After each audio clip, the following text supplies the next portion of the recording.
Okay, hi everyone. This is Ron McKinney with Pari da Photo. I want to kind of go over a few things. I'm very excited to have Alexis Cuarezma here with us to talk about his new work with color and how it makes some epic prints. He'll be talking about that in just a minute. I want to let you know that that we are going to be watching the chat. I'll be watching that for any questions that you have. What I want you to do is the default automatically sends all your chats to all panelists, but what I want you to do is change that so it says all panelists and attendees so everyone can see your questions. And the first thing I'd like you guys to do is, first of all, just say hi and let us know where you're here from. I'd like to see where people are coming in. I already see Heidi Beck. She's from Vancouver, British Columbia. So yeah, there we go. How you doing, Alan? David Cooper, he is here with us. Good. Oh, nice. Okay, very good. Another thing I want to mention before we get started is we are still finalizing the information for our first ever dance photography photo competition. And we do have all our panelists in place now. We have our sponsors in place. We're just finalizing the terms. And that'll be released like in the next couple of days. So keep an eye out for that. So with that in mind, I want to turn things over to Alexis so he can just introduce himself and talk about, you know, what he's been doing recently with this this new series of shots that he's been doing. So I'm switching over to Alexis now. Awesome, awesome. Well, first of all, I just want to say thank you, Ron, for having me and making all this possible. Also, a great seminar and event you hosted in Arizona earlier this year, which seems like a lifetime ago. Yes. But it was glad that we were able to do that in earlier this year, and also want to thank Bay Photo for helping making it happen on my end and supporting me, and also supporting this webinar. But I know we have a lot of people in the chat. Thank you, everyone, from joining us. We got people from New York, oh wow, from Germany, from all over the place. So I want this to be as interactive as possible. So please, if you guys have any questions or anything, please fire them away. I'll try to look in the chat as much as I can. And Ron, if you see any questions, just feel free to, I'm happy to pivot and go anywhere, wherever people want to go. And ask questions, and I'm happy to talk about anything that you guys want. Oh wow, we have someone from Ecuador. That's awesome. Hello, who's that? It's David from Ecuador. Thank you so much, guys. So we'll see. I guess could I share my screen now, Ron? Or yeah, you can do that. See if you can do it. And if you can't, I'll switch you over. Okay, cool. So guys, let me just try to share my screen. Are you able to do it? No, it just says, no, I can't right now. It says it's disabled for participants. Okay, here we go. All right, now you can do it. Okay, let's see if this should work. Okay, there you go, guys. So let me share the overview of, let me click this.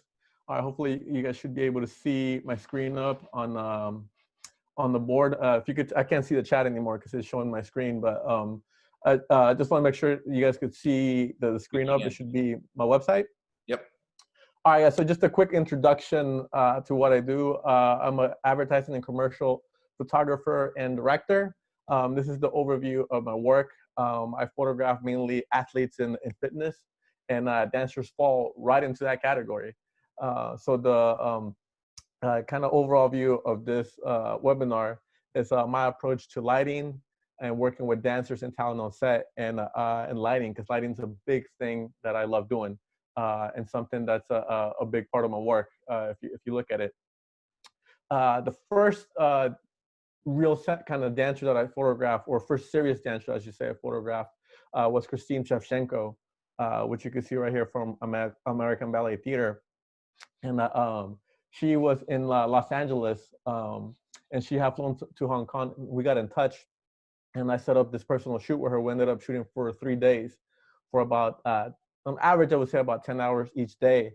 But one of the things that I kind of want to get across and get to a point or make a point is when I was at Padadoo in Arizona doing the portfolio reviews, and I reviewed, I want to say, I think probably over 10 portfolios from different photographers from all over. And I would say the reoccurring theme that I kept kind of telling people, or the advice I kept telling people, is that you should always be shooting your own personal work. Doing client work is great. Doing client work is amazing. Or when you get to photograph the schools, that's great.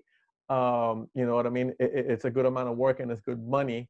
But I think to fulfill yourself creatively and take your work to the next level, you should always try to do your own work where you're your own boss, and the only person you have to answer to is yourself. Because if you're photographing volumes or schools, you kind of got that limit of, you know, the time limit, the time crunch, and you know you got to shoot the whole school, or you got to light it a certain way so you could see, you know, the young dancer's face and everything, their technique. Versus if you do your own personal project, you're kind of your own art director, you're your own boss, and you're calling all the shots. And when you're doing that too, you could select who you're photographing. And when you're doing work, one of the biggest things, you know, if you're a photographer or director, you're only as good as the talent in front of you.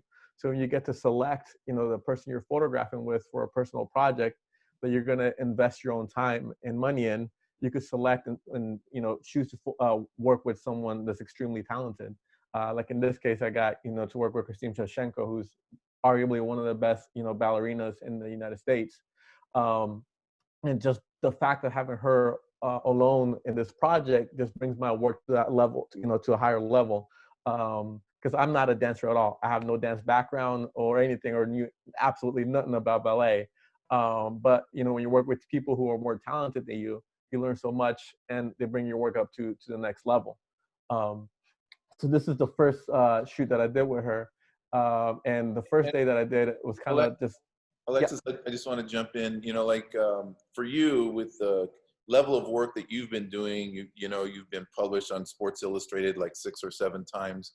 Um, you know, you're obviously a very well known photographer.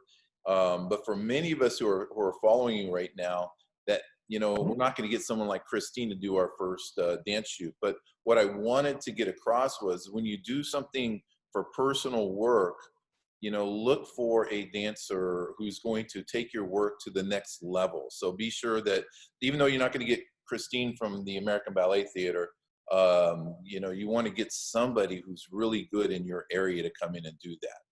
So just wanted to pop in and let them know that.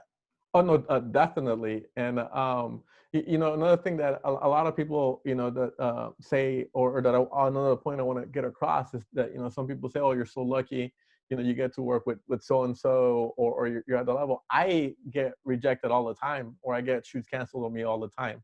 So it's not that things are just like, you know, that ever get easy. I don't know if they ever do. They never have for me. It's just that I just don't give up, you know, and I have the tenacity to keep going after it and keep, you know, going over and over.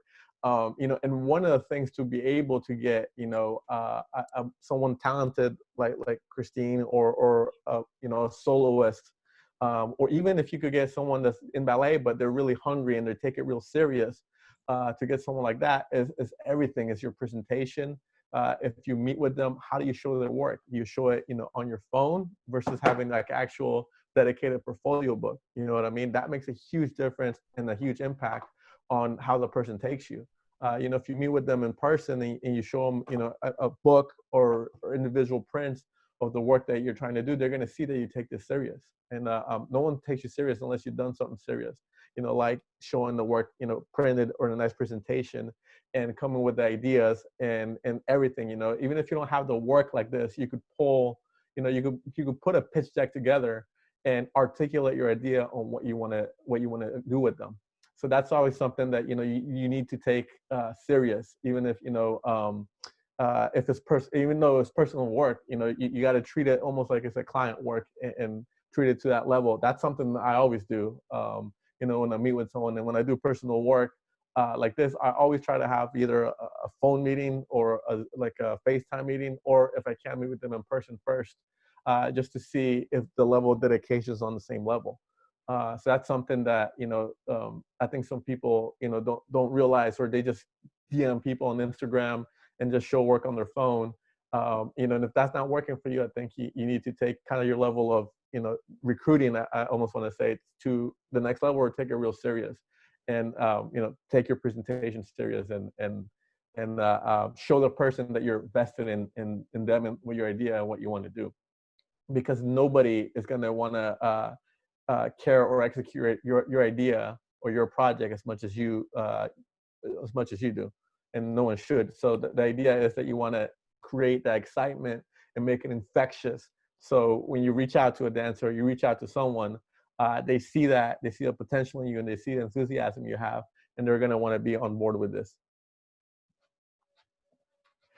So one of the first things that I do, like in this situation with Christine, the first day of photograph that I was with her, I was, it's a 12-hour day. So again, I FaceTime with her. It was about a 2-hour FaceTime with this. She was in Hong Kong, and I was here in the Bay Area, and I just wanted to get to know her as a person. That's the best thing you could do to help your work, is just meet with them. Like I said, in person is always best. If you could go out and have lunch with them or coffee with them and just see, how they are, how they talk, how they talk to the waiter, how they carry themselves. That'll tell you a lot on the images you can make, on how you can work with them. Or if you meet with them on FaceTime too, that'll tell you everything on how they are, on how they express themselves, how passionate they are about everything. And talking with Christine and having her for this project, it was a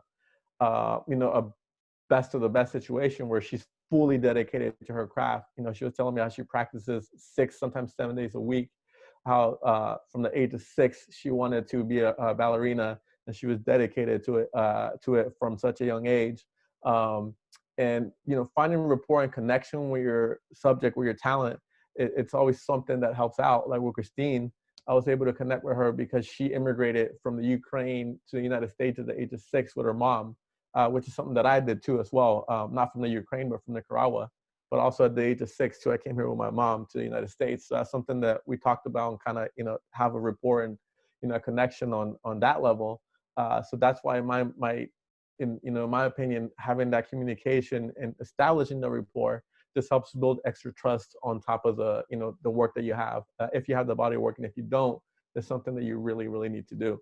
And one of again, the first things I did with her was just following around in her practice. She was in Los Angeles on quote unquote vacation, but every day she was on vacation, she was practicing with a personal dance teacher every day from 7 a.m. till I would say 9 or 10 a.m. So I make sure that I got there in the very morning, like at 7:30, and I caught her practicing, with her personal trainer, and I just documented the whole practice. I asked her ahead of time, is it okay if I could just, photograph that and document you guys doing that? And she was all about it. We did that at first, and that kind of helps me, get familiarized with how she works, how she is. So the first time I met her in person she was literally in the middle of her practice doing that. But she, already had that 2-hour Zoom talk and that meeting, and so we had that connection already. And I followed her in the whole practice it was like 2 to 3 hours. Then that's we kind of started doing portraits. And I would say the biggest thing I learned from her was seeing other dance photos.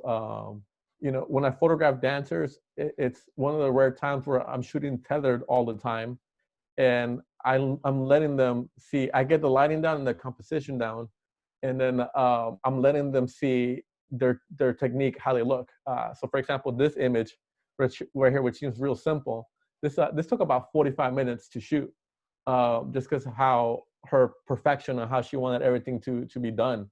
So, I would take a photograph. We'd take a few of them, like 4 or 5. We'd go over them, and she would say, no, the distance from my arm to the hair is not, the proper distance. My leg is not the proper distance. My fingers are not in the proper position. And we would shoot it over and over again until, we got it right. And that's something that I think is extremely important, getting the technique right, and letting the dancer be giving the dancer confidence that you'll only do images that they feel they look at their best. And for that situation, shooting tethered is one of the most important things. So you could go back and show it to them in the full screen versus the back of the camera. Hey, Alexis, I know you kind of just jumped in here, but you were kind of telling the story about how the Mhm. two of you connected. Uh, How did you originally get in contact with her? she actually, I know it's not going to help out people, but actually it can help out people. So I hope they see the value in sharing information and doing behind the scenes. Her fiance actually reached out to me because I got on her radar because I did a behind the scenes video on a Sports Illustrated cover shoot that I did, and he found it on YouTube and saw my work and really liked it. And then he reached out to me and sent me an email and said, "Hey, Christine, is a ballerina dancer. You should really, consider working with her." I looked her up. I saw her, her credentials and saw caliber of dancer she was. So I responded to him, and I'm like, "Oh, absolutely. I'd love to, the opportunity to." And that's how I originally connected with her. But the biggest takeaway from that to see is that that came completely from something different. Right. So having behind the scenes, sharing information, and being on YouTube is extremely important because that's YouTube is the second biggest search engine next to Google. So that's something that I'm working constantly on to keep up, and that I'm really bad at doing. But if you're shooting work, if you're doing stuff, it's important to have proper titles and put it up on YouTube and explain your process, show people what it's like to work with you. And that way you get yourself out there and you put yourself on radars of people that you never know could be watching. Like for example, I'd never really photographed dancers before that, and that was able to get me on her radar and start this project. So just because if you don't have you know well-known people or shoot for magazines doesn't mean you can't shoot BTS or have stuff up on YouTube. That's extremely important for them to see that what it's like to work with you. And if they like your work, they like what you do and your personality. And that's the biggest thing you could show in the behind the scenes video is your personality. So one advice I give to people is if you do a behind the scene videos, if you do have a YouTube channel, make sure one of my biggest pet peeves is photographers that do BTS videos and they think that they're making a music video. What I mean by that is that they'll just have a BTS video and there's no voiceover, there's no explanation, there's no nothing. They just have music and it's like video footage of them shooting the camera. Right. Um, that doesn't interest me at all. And I think that holds little to no value. Like if you do a BTS video, explain why you're doing it, explain your thought process, explain the situation, where you're at, and what's making you, do that photo shoot. And if it's personal, why is it important to you that you complete it? You know what I mean? What are some of the obstacles that you faced and how'd you overcome them? And I think that's the biggest thing. And I know a lot of people are uncomfortable in front of the camera, but it's something, and it's difficult. Believe me, I struggle with that all the time. I'd rather be behind the camera than in front of it, but it's important to get in front of the camera and talk to it and say, hey, I did this, I'm excited. I have this personal shoot that I did. Let me show it to you. This is our process and this is how we shot it. And that's something that if you start doing that on a consistent basis, then you can start reaching out. It's a great marketing tool. You can start reaching out to people that you will never know your work. Like a perfect example of that same behind the scenes, just to illustrate my point, that same BTS video landed me another client that I absolutely has nothing to do with my portfolio, but that BTS landed me this client, as a cosmetics surgeon in the San Francisco Bay Area. Again, they saw that behind the scenes, said, "Oh my God, you're amazing with lighting. Could we hire you to shoot our campaign?" And look, if you look at this has nothing to do with sports. It has absolutely nothing to do with what's in my portfolio book. But they saw my work, my personality, and how I approach lighting, and that led to a phone call, and they hired me multiple times to do this work. So that's something, if you get anything from this webinar, is to put yourself out there, keep doing, do your personal work. And I like doing personal work behind the scenes, personal work better than client work, almost because you get to show your true vision and who you are versus, again, when it's a client shoot, you certainly have limitations. Do both if you can, but if you're going to pick just one, in my opinion, do personal work because you get to show, what your real vision is and what you're passionate about.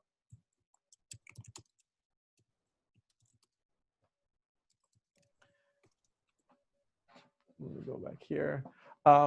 Is there any questions so far, Ron? So far, I no. don't think I can see the I chat. started to get them to talk a little bit about YouTube, but no questions have come in, but I think they're going to start coming in. All right, cool. All right, remember, if you have any questions, please feel free to answer it. I'm hoping this is more of a conversation than me just running my mouth the whole time. But I'll go back to this one. So that's how Christine got on my radar. I guess that's the importance of doing behind the scenes videos and showing your process and everything. So again, the first thing I did was have a FaceTime with her for about 2 to 3 hours and just getting to know her, getting her backstory, and in trying to make that connection with her. And in my situation was getting educated on ballet. Christine was the one that taught me about, the core of ballet, the soloist and principle, and all about that. I had no clue and no idea about it. And that's another thing that, when you're working with people, is just be transparent. Don't try to act like, you know about something when you don't. And when you're transparent and, you speak with someone knowledgeable, you got to just actively listen. And when you're listening and you're talking to people, they give you absolutely gems on things that you could use to produce the work that you're doing with them. So I want to address one of the questions that was asked during the conference, which is somebody asked, how do you make money from dance photography? How do you make a living from it? There's no magic bullet and there's no easy answer, but my approach to that is that you need to find a way that number one, that your images could have value and where you want to make the money from. So if you want to make money directly from the dancers, that's one way, which I personally don't do.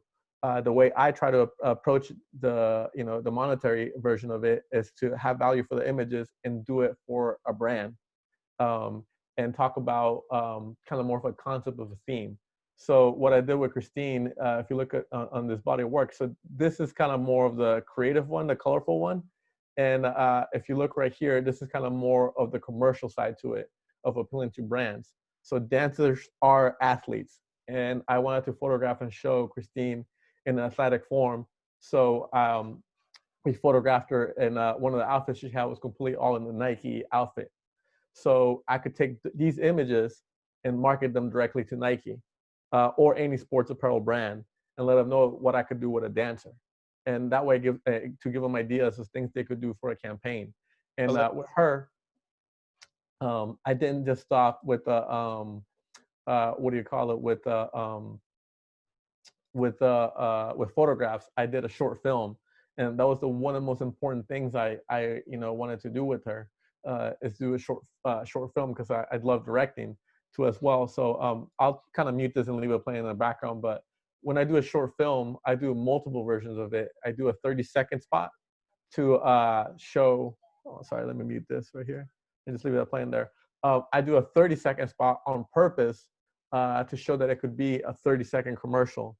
And then also on top of that, I do motion posters, because as much as people may hate it or not like it, vertical videos are a thing. Everybody consumes a lot of content on their phone, vertically on Instagram and on TikTok. And so one of the things that I try to do too as well is do a motion posters, where you can see here, which I animate the key art for the little short film that I make. And I take that all as assets and show it to a brand of what I could produce if I had to shoot, one of their athletes, or if I had to shoot to direct or photograph for one of their campaigns. So those are the two I do for marketing and commercial aspects. And then this is the collection of work that I've done with other dancers as well too, as I expanded it. But the more important part, I always go, even though those two are for commercial purposes, you always got to do a version for yourself. And this version here, I'll leave it playing in the background. This is something too that I'll also show, as a marketing asset to any brand, to Nike, Under Armour. It's a short narrative, and it's important that it has voiceover and it tells a story. Because at the end of the day, that's what brands want. They want to get their story across, their message across.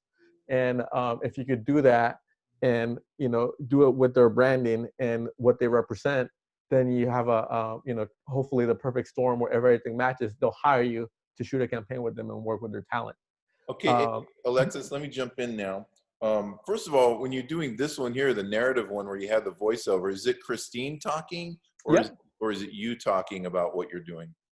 No, that's her. This is a short narrative. I don't know if the audio's coming in, but that's her talking on there. So I wrote and directed this. I wrote it together with Christine, but when you get in the editing room, you kind of have to rewrite everything and you end up chopping it all up. But Right. when I do these short narratives, it's very important that that person has the voiceover and tells their story. Okay, now we've got quite a few questions that have come in. Awesome. Let's hear them. Yeah. But before we get to those questions, I had a question as well. When you, the first shot you did with Christine, because this is kind of like brand new for you, working with a dancer, and you're not working with just any dancer. You're working with a principal or soloist at ABT. What was the first shot you did? Was like your first shot sort of like a warm-up shot that you were trying to do something safe, or did you go right for one of your dramatic shots like this one here, or what did you do? Oh, I could show you the first setup we did. Let me go back to Christine's here project. So just kind of her session here. So the very first setup we did, well, the first shoots we did, the first images I did on her were kind of more journalistic. Right. In this sense, but the rehearsal, but I'm talking about with the portraits. With the lights, yeah. So the first setup I did with her was this set of 3 that look like this. This setup like that. So it was this one. If you look, there's 3 of these throughout her portfolio book. They're kind of spread out right here, but this was the first set that we did like this with this look. That is awesome. That's a nice little segue into our first question from Alan Hubbard. He wants to know about your use of gels and how you're getting such deep saturation and how you're controlling all these different colors that are coming into play. Like you can see these shots here with the orange and the blue. Yeah. My use of gels and colors is number one, the thing that helps out a lot is to do everything manual. I'm pretty old school on that, and like literally when I say everything is manual except the one shot out of focus on the camera, and that's it. Even then, the latest series of images I did was with the medium format camera, the GFX 100, and that one has an amazing like zoom in that you could do, and I even manual focus on that. So I'm pretty old school on that. I like to have full control. I don't use TTL or any of that stuff. So the importance of having manual is because I like to have control of how the image looks like. I don't like the camera to try to figure out what gray is or anything like that. So when you're doing that, it helps you have complete control of the image. So for this, it depends on how moody you want it. So a lot of people ask me if I use blue gels, and I rarely use blue gels. Because if I don't have to gel a light, I won't do it.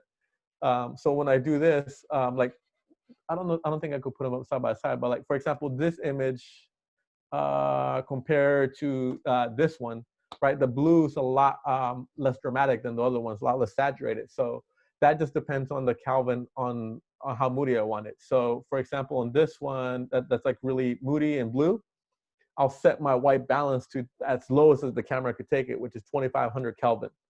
So what that does is any light that's daylight balance, like the light that's lighting me right now is daylight.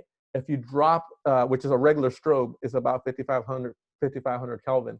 So if you drop the white balance on the camera to 2500 Kelvin, it'll turn that to a deep saturated blue. So the lights up on top, that's just actually a regular like white flash, if you will, whereas you've turned it blue by changing your color on your camera settings. Correct. And then what created the orange over here? What is that? So there's another light behind her, and that one is overcorrected. So that one has a full CTO gel on it. Mm-hmm. And with the full CTO gel on it, it drops that from 5500 to 3200 Kelvin. So what I normally do is drop another full CTO on it, and you overcorrect it because it needs to be, I'm not trying to make this regular white. I'm trying to make it warm. So I'll overcorrect it, and I'll stack, a full CTO or a second CTO, and like a half CTS, depending on the tone that you want. And that's how I play with my tones. So the warmth depends. It's subjective. It depends what kind of warmth you want. But generally, if you like a reddish warmth, you will go for a CTO gel. If you want a more yellowish warmth, you go with a CTS gel. And I'll combine the two to just get the look in camera. And there's no direct science to that or a correct answer to that. It's just on what you like. It depends on what you like. Yeah, that's really interesting. I was always kind of curious how you created these colors, and the idea that you're using the settings in the camera to pull off a lot of this is really amazing. And wow, just tip my hat off to you on that. It kind of like takes us right into the next question from Bob Connolly, because he was wondering, what lights and gels you're using for these. And since you're mentioning that, you might as well say what kind of camera you're using as well.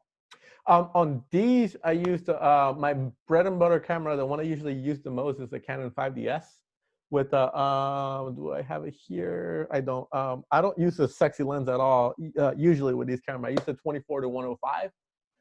Because generally, I would say 95% of my work right here is shot anywhere between f11 f16. Because if you look in this image, everything is in focus.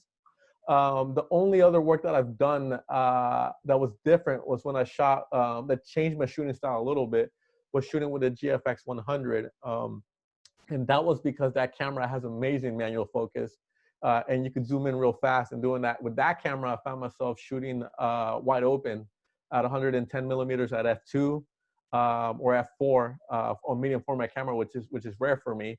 But since it has such amazing manual controls, I felt confident doing that. But that's the camera. That's usually my bread and butter. I like a good zoom lens because I don't like wasting time usually changing lenses. And the lights I use are Profoto. I use Profoto generally B1s if I'm on location, or if I need a more production value or more power, I use the Profoto 10A packs. And I know those are ridiculously expensive. They cost, I think, like $14,000 each. And I recommend people rent your gear. Don't go shelling out a bunch of money. Renting it when you have a shoot is completely worth it. It's what a lot of people do. It's what I do when I have personal work. I'll invest. If you invest $400 or $500, on rental gear, you could rent a lot of an amazing gear to add production value and creativity to your shoot. And as far as gels go, I don't think I have it here, but this is one of the color packets I use. I use Roscoe gels. This is a calibration color kit, which I use, from time to time. But I usually use their creative color pack that they have.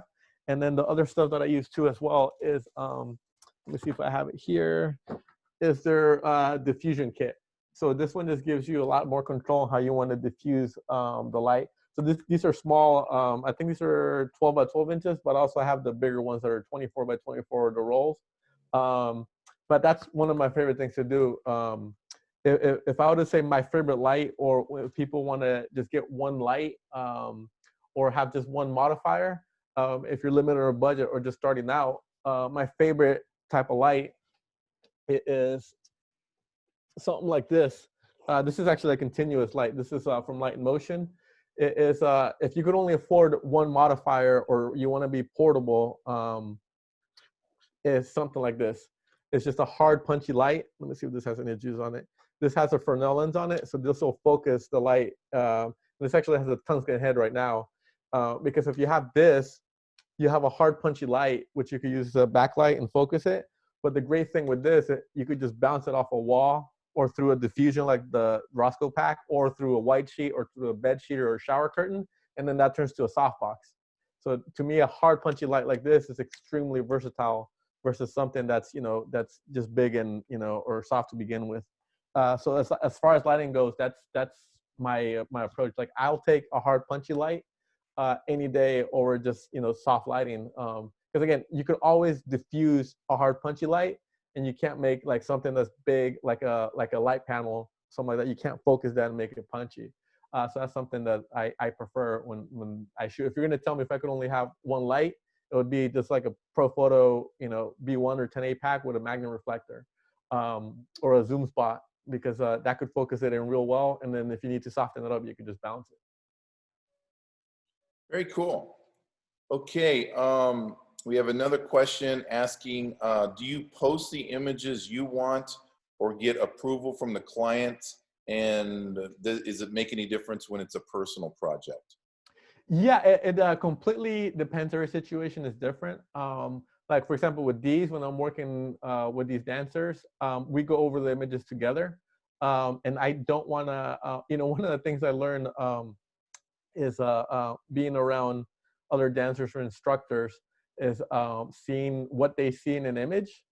And like I've seen them completely, I've seen some dancers just not necessarily like an image that if I were to see it, from photography standpoint, it's decent or you could say is good, but they're not looking at the lighting or the composition. They're looking at the Right. technique.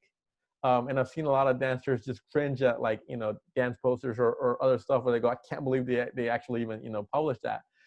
So in situations like this, like when I have someone with Christine or anyone, we're always let me see. I think I do have I'm not sure if I have a behind the scenes here, but I have always shoot tethered. Yeah, right here. Like I'm with Sasha, and we're going over the images together, and I'm literally, letting I'm giving them my idea of the lighting and what I'm looking for in the composition, and then they come up with the technique, or we come up with a technique together, on what they need to do, and then we'll shoot it, and then they'll look at it, and then we'll get it down until their technique is correct, and then we'll pick that one, and then that'll be the select. In this situation. Other situations, it depends on what you're doing. For personal work with something like this, absolutely, I work with them together to pick the final images. Okay, Mark Schurmeister asks, backside diffusion. He says he remembers you talking about it at the Phoenix conference. Which one? Oh, bouncing the light. Yeah. Yeah. Yeah, what was the question though? I didn't get it. If you Well, remember me talking. he's asking about the backside diffusion. I think he's talking about some of these, not these shots here, not the behind the scenes shots, but the shots of like in the orange and blue where the lighting is very soft, and I think he's asking what you're using for the diffusion for that. Oh, so these, like for example, on these images, like, Yeah, well, this is still. that one you had right there. That one, Yeah, that. that's just a straight, magnet reflector punching in the back, or I'll use a grid of light. So what's causing the diffusion and everything in here is you have to add atmosphere. So I'll use the haze machine. So to see, whenever you see light rays like this, or anything like that, and you want to diffuse the light, you need to add atmosphere. And when doing that, you want to use a hazer or a fogger. And they're slightly different. A hazer, I prefer a hazer better if you could get one, but they're a lot more expensive. The hazer that I use, I rented because it costs $2,500 to buy it. It's the DF 150 hazer. That one's absolutely amazing. I mean, to rent it is only like $90 for the weekend. So it's totally worth it, if you could find a rental place. And then I have a fogger, and the fogger that I use, I mean, costs like $200. Like I used my fogger for this shot right here, with Joseph, and it's the same exact thing too. The difference between that is that you just have to diffuse the fogger with the fan, and it'll linger in the air a lot less. For consistency, a hazer is a lot better, but that's not always accessible because it's that DF. I think it's called DF 150 hazer. It's huge. It's expensive. It's heavy. Versus the little portable fogger that costs like $200. That's a lot more convenient to use and carry. And that's what I use. So right here behind him is just a really focused light behind him, and then with the haze and the atmosphere I put around, it'll just diffuse it and give you these lines right here. Cool. If you can go back to the previous shot that you had up with her facing away from the bar. The yellow one or the dual tone one? This one? Actually, I'm not sure which one he was referring to, but this is David Bastidas from Ecuador, I think. And he's asking about how you do the lighting and the shadows in this shot right here. That's what his question is. On this shot? Yep. Either this one or the other one that's a vertical shot of basically the same thing. The vertical, hold on, let's see. This one? Let me see. No, no, it's not that one. No, no, no. Go back up. He's referring to Sorry. this shot here, but he's really just wondering, how you're thinking about the creation of the shadows in how you're doing the lighting. Well, my overall my approach to lighting, it's I'm very deliberate and have intention with my lighting, and there's many different ways to approach lighting. I heard a cinematographer say, which I love, on what he said was, there's good lighting, there's bad lighting, and then there's the correct lighting to evoke the emotion you're trying to express. So with that being said, whenever I'm lighting, I'm generally lighting for emotion. I'm never lighting for realism, or my lighting never has motivation. And what I mean by motivation is, so for example, like where I'm being lit right now, I have a window here on my side that I have closed. But like if it was night, you could put a light here, and then the motivation for sunlight coming in through here would be the window. That's what motivation means. It's how it would be lit if it was natural lit or by practicals. And my lighting generally has no motivation. The only motivation that it has is emotion.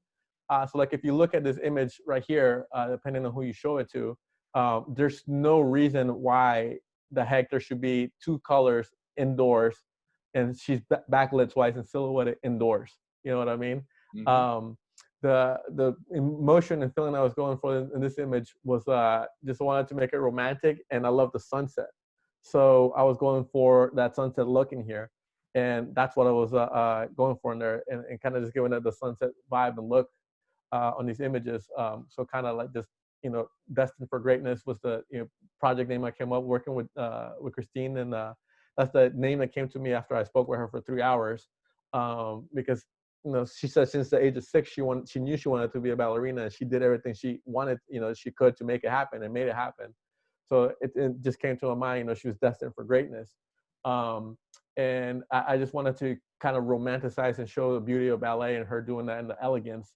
And that's how I selected that, because to me there's nothing more beautiful than the sunset. And you really, I mean, you could shoot it outdoors, but it could just be with the traveling and make it more difficult. Indoors, you have complete control. You can do different shoots. You can shoot it whenever you want, and that's what I was going for in here. But that's kind of almost an afterthought thinking about it. A lot of this stuff is, I'm constantly thinking about lighting and how I want to express it emotionally, and a lot of the shots that I do or decisions that I make that are done on intuition. One of the reasons this is one of my favorite shoots ever that I've done is because all the photographs I did with Christine were an afterthought. Because I literally did no planning to them, or put much thought into them. Sorry, I went to the wrong project. Because when I worked with her, all my attention was 100% focused on the short film we did. So on this, because I had to communicate with the cinematographer, I had to get the grip, I had to get the the right camera and the location and the script, and that was on my mind. So like when we did the photos, everything was kind of done on intuition. But again, I had the luxury of time on my side. That was a 12-hour day with Christine. She's extremely talented and dedicated to her craft. So it worked on on that day, because of those. I had that in my favor. Usually, if you don't, because a lot of times when I do the other shoots, like with magazines or the clients, I have 10 minutes if I'm lucky, or 5 minutes. And when you have that situation, you have to be ready and get the stuff done. Like the shoot here that I did put by accident with Floyd. I had 30 seconds with Floyd. You know what I mean? In shooting them, and I have to get all these shots.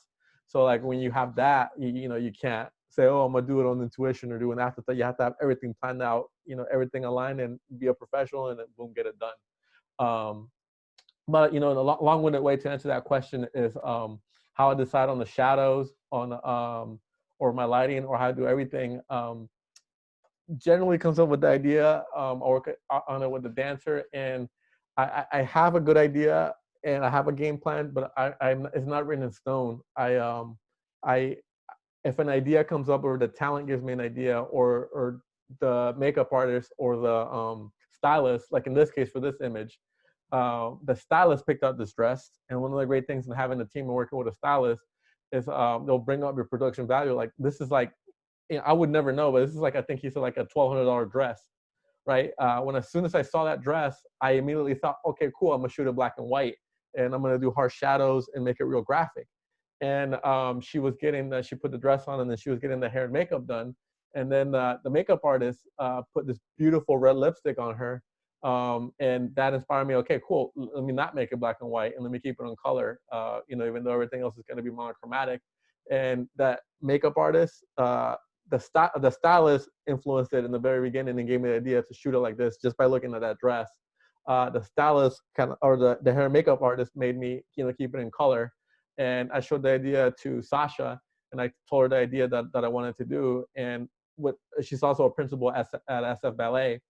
And when I showed her the idea, you know, she came up with the pose like this, and we just shot it, you know, I want to say like 15 times or so, and then we nailed it down, and the image came like that. So the ideas could also come from the team and the people you work with.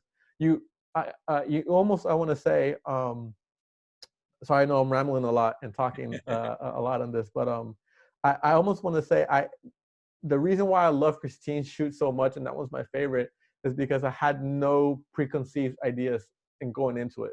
Like I said, my main focus was the video, and everything that I shot with her was an intuition. So, I was happy with how everything turned out. Now, I feel when I did the other shoot, like with Sasha and Joseph, I try to have amnesia and forget about what I did with Christine, because I felt like I set a precedent for that shoot.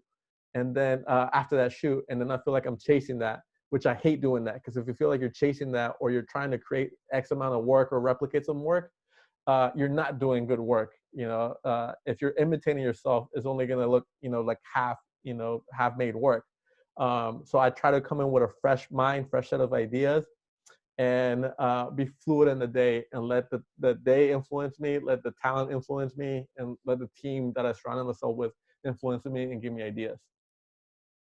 Yeah, that's really amazing. You know, like you may feel like you're rambling, but you're sharing a lot of really cool ideas, and you know, everybody's getting a lot out of it. When you said that you came into this really with the video in mind, were you talking about the narrative video, or were you thinking all the videos, or you know, which one was the main video for you?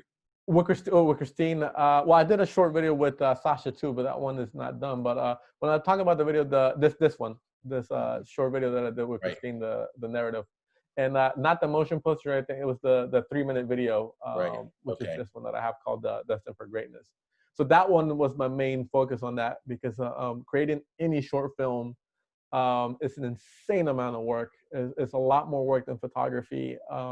It's a lot more communication with this, you know, with the cinematographer, you know, getting the lighting down to, and articulating your idea, and having that vision and seeing it through, and then working with a music composer, and, you know, getting down the dialogue, the script, and, you know, and editing it down so it fits right. So it's a lot of work. So that was, my attention was on all of that, and not even the photographs when I worked with Christine. Yep, and we did post that on our private Facebook group. For everybody who's on here, if you're not part of our private Parida Facebook group, you may want to join us. I think most of you are, but that's where we share like a lot of information. I shared this video by Alexis. I don't know, I feel like I shared it about a month ago, 6 weeks ago. And obviously you can go to his website here and see it as well, but it's really, you know, an amazing piece. Just another question now from Mark Schermeister. He was kind of explaining a little bit more about the diffuser. He says he has a note from Phoenix about you putting a diffuser on the back of your lens. Oh, rear netting the lens. So that's different. So that's diffusing the lens. So there's different ways to diffuse the lens. So I use actually have a little display here. So I use a number of different filters, which I have all the boxes here, the different filters that I use. And I use Tiffin filters. I use all different kinds, but generally the sizes I go for they're called Panavision size, because I do video and photos. I use the ones that are like square like these. So I'll use all different kinds. It depends on what you're going for, but generally, because these are really expensive, these could be $400 or $500 each.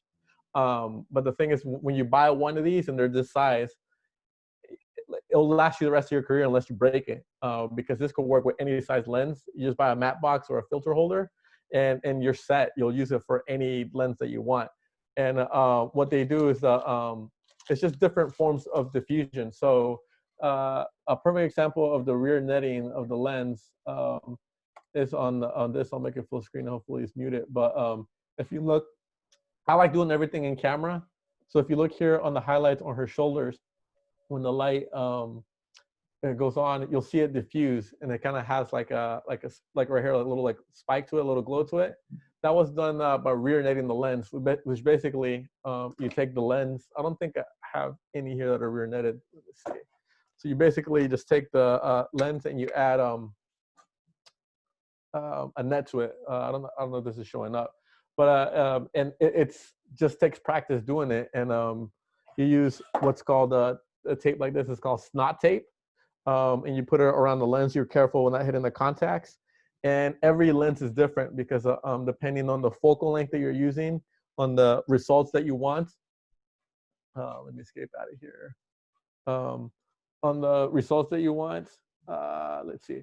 On the diffusion that you want, on the results that you want, it's going to be a different kind of netting. So generally, the longer the lens, the tighter the netting you want. But again, that's all subjective. That's a cinematography technique, and I love doing it when it fits the idea that I want. But that's one thing that I use. I use glimmer glass diffusion. I use Pro Mist.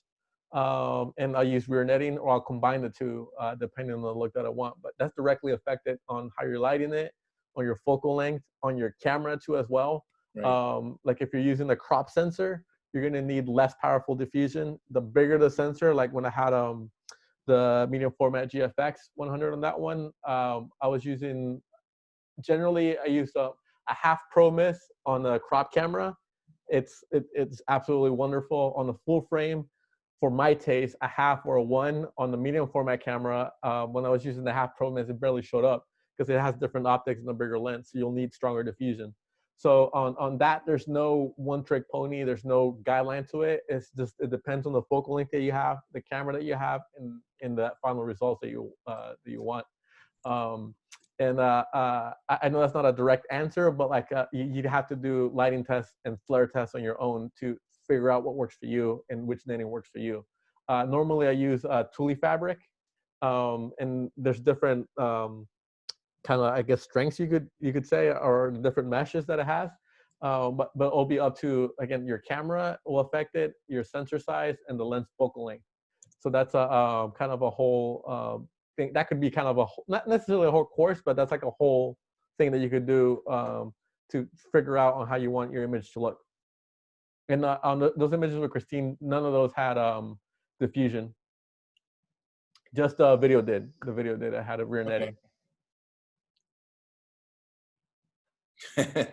Yeah, now Mark Schermeister wants a webinar just on diffusion alone. You could do that. Again, a lot of that is, I would ask the question on it, because a lot of people say, when I think teaching, it's something that's extremely difficult and hard to do to be a good teacher. Because I always say that if someone takes one of my classes and their work ends up looking at anything remotely like mine, I failed them miserably because they didn't learn anything. All they did was learn how to replicate a technique, and a technique doesn't really speak on anything. I would say for anyone, if you're wanting something on diffusion or learning diffusion, find out first the emotion you're trying to evoke and what you're trying to say visually, and then work backwards from there. You know what I mean? And figure out what it is that how it'll fit your vision, if it'll fit your vision, and doing that. And that'll help you. That will help you an insane amount with everything. Like with filters, there's an insane amount of filters for your camera. There's an insane amount of like gels. If you go to Roscoe, their catalog for gels is insane. And if you don't know what you want, you're gonna kind of be lost. But if you know you want to produce an image with different colors that are complementary like this, okay, cool. I need to go get amber gel on the back. I need to get a magenta one. I need to get, a midnight blue gel. I need to get a green one. And you could, pick out what you get based on your vision, Yeah. versus just kind of trying to go at it blindly, doing that. So that's, I don't know if we'll do a webinar on diffusion or rear netting, but it's just one technique. So just figure out what you're trying to, do in your image and communicate visually. And then from there, you could figure it out and, just research, diffusion filters and see which ones work for you. And again, I'm going to go back to doing testing and rent these filters. Like, again, don't go out and spend a ton of money buying these because they're really expensive. You could look online and you could rent like a stack of these filters, for like maybe like $100 or less, or probably far less than that. And then just do your own testing and see how it works out with your camera and your lens, and everything. Because I shot a short film with a small APC camera, and the half diffuse, the half pro mist worked absolutely beautiful. I didn't need anything else on that. And then again, when I shot with the GFX 100, I found myself needing a lot more diffusion based on that camera. So it's not a one size fits all thing. It's really tailored and something that's real personal. Can you jump on our Facebook group sometime this week and just like post a link to where people can rent that? If you have access to that, I think that would be cool to kind of share. We're starting to wrap up now, and I just kind of want to take you back to Christine and when you switched to the just do it shots, the more athletic shots. Can you just talk about that process because a dancer, when you're taking pictures of a dancer dancing, that's one thing, but now when you switch to an athlete, she's still a dancer, so her feet here are going to be very important, but it kind of like takes a different tone, if you will. Can you talk about how that process worked with you pulling this out of Christine? It wasn't really that much of a process on this. She's an athlete, and it was just kind of much of a wardrobe change, and that's it. I mean, my lighting changed because usually when I do sports stuff like this, it's a lot less colorful. Mm-hmm. And it kind of goes overall to one tone to fit the whole narrative of the video. But with that being said, I didn't get to film and do everything we wanted to. I wanted to film her working out and doing her specific workouts that she does that are specific to dancers, and showing that in an extremely athletic way, and showing her as an athlete. And it's just the main thing is, I would say the only switch is to show them kind of more athletically than creatively. Like for example, like this one is kind of showing more athletic, and the wardrobe is different, and it's way more different. That shot, go back to that shot for just a minute, if you will. Yeah, no problem. Okay, so you intentionally shot from a very low angle, and that can come across in two different ways. For one, with dancers, it lengthens their legs, which of course they love. The other thing too is it gives her like a sense of power. What were you thinking when you did this shot? What was your motivation of shooting from down below like this? To make her look heroic, and make her look like an athlete, Right. like I photograph, any basketball player or boxer, is to give her that look of confidence and the title that she's destined for greatness, and that was my main motivation for that. Like kind of shooting up to her. Literally, I believe I was down on the ground shooting this one. Very nice. Okay, go ahead and take I did that with her, and I did it with where's she at? With Sasha too as well. Right here, she has a very similar shot to that one too as well. With Sasha, I did Under Armour instead of Nike again because I already had done Nike with Christine. So when I did Sasha, she has a similar shot to this one right here like that. We did Under Armour with the stylist that I had. So yeah, that one is in this one. You do have another question, and that's from Noel. He's asking how you cut down on flare. How I cut down on flare? Mm-hmm. Don't use clinical lenses, and use a lens hood, if you don't want flares. Clinical lenses, a lens that's clinical is a moderate lens that has a lot of coating, and they're really strong and resistant towards flares if you don't want flares. If you do want flares, I'll use a vintage lens, like a Helios, or I have a older lens, a Super Takamar, and those give you beautiful flares if it's something that you're looking for and you want. But if you don't want flares, just don't make sure there's no light hitting the lens. And Right. it's really easy to do. Just stand where the talent is and then put the camera on a tripod if you can, or have someone hold it and see if any light strike in the lens. And if it is, flag it off. An example of that I didn't want no flare was on these images. Hold on, where's it at? On the images that I shot with Sasha, with this one, I didn't want any flares because I shot these with an 8x10 view camera. This is not a flare, that's an actual light leak. But on these were ISO 200 at f45 because it's 8x10. You need a lot of power, so it's really expensive too for each image. And I wanted no flare on that one, so I made sure everything was, flagged off and and not hitting the lens, because you can't preview it like you can with digital. So this is an 8x10, and on this one, I had a 2400 watt second pack of full blast, and it still didn't blow out at all because I was pushing f45. But to not flare this one, I made sure I had a flag. I looked at, the camera is obviously up on the tripod, and you make sure that there's no light hitting that lens and doing that, and that will keep you from flaring anything.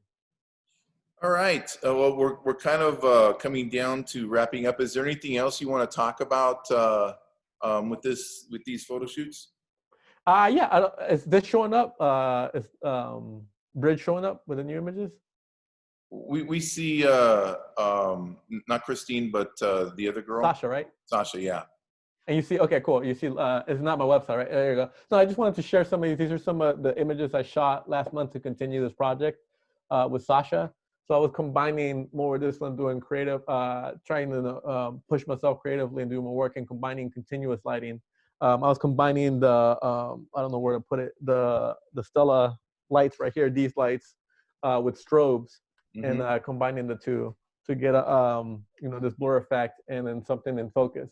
So this is the latest set of images I've done with Sasha for this collection of images that we did.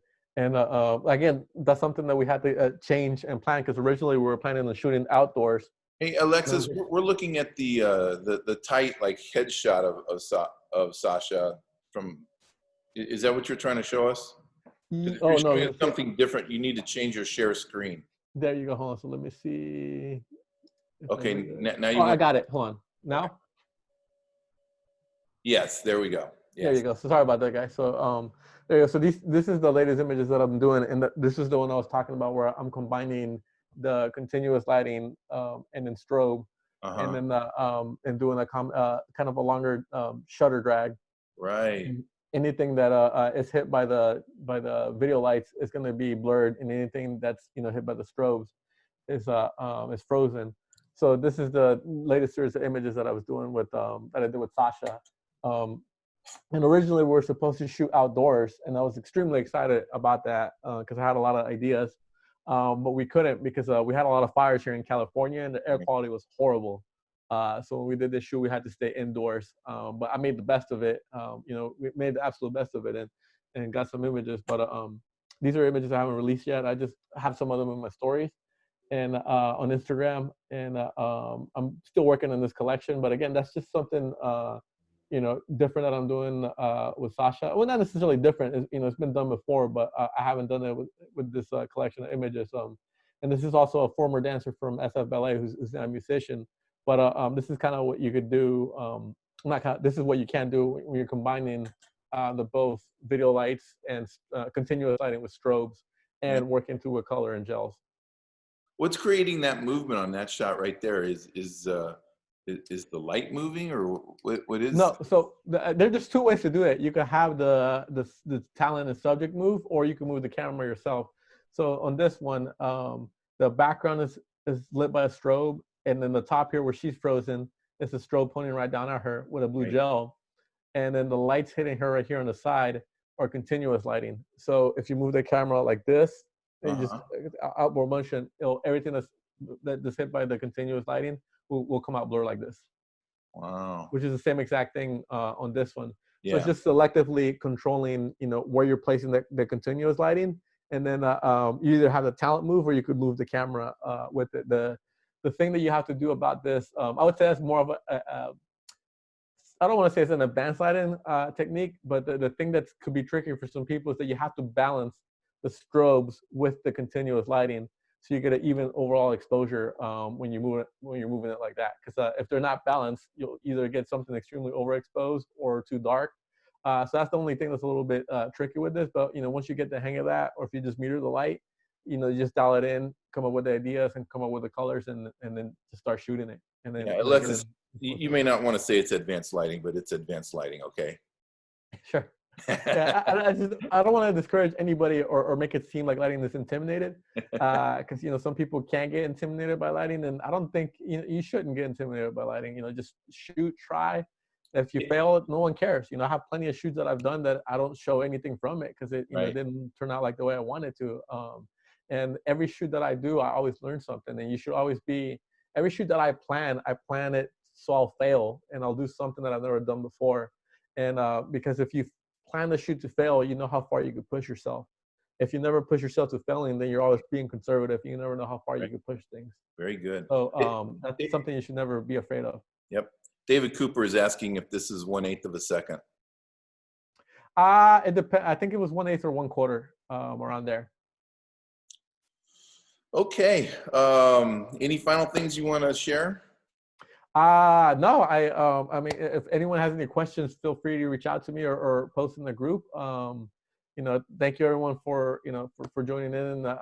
Thank you, Ron, for having me. And I just want to thank Bay Photo too for always supporting me and making this happen. And I'd strongly suggest that if you don't do it, to print out your work and see how it looks. And if anything, when you meet with potential clients or talents that you want to work with, when you show your work in a printed presentation, it really makes an impact and leaves a good lasting impression versus showing it on your phone. Can you lift that up right there? Yeah, absolutely. So this is the book, 11 by 14. These were on display if people were at the the conference. Mm-hmm. This is an 11 by 14 portfolio book with this is just specifically all the dance images that I have. So when I work with dancers, I show this if I want to work with a particular dancer, and it's well worth the investment. If anything, if you've never seen your work in print or in a book like this, do it for yourself, and you'll see once you get it how exciting it is, the presentation and how beautiful it looks, and you'll soon realize and connect it, make the connection on how much this will help you, just recruiting talent or getting more clients. Yep. Very good. Okay. Well, Alexis, thank you very much for today. We really appreciate it. It's beautiful that we get to keep following the work that you continue to do. And so thank you everyone for being a part of this. This is being recorded, so we'll have it in our Facebook group and also on our Potted Photo website. Again, we'll have some information coming out about our photo competition in the next couple of days. So thank you again, and thank you, Alexis. My pleasure. Thank you for having me. All right. We'll see you guys all later.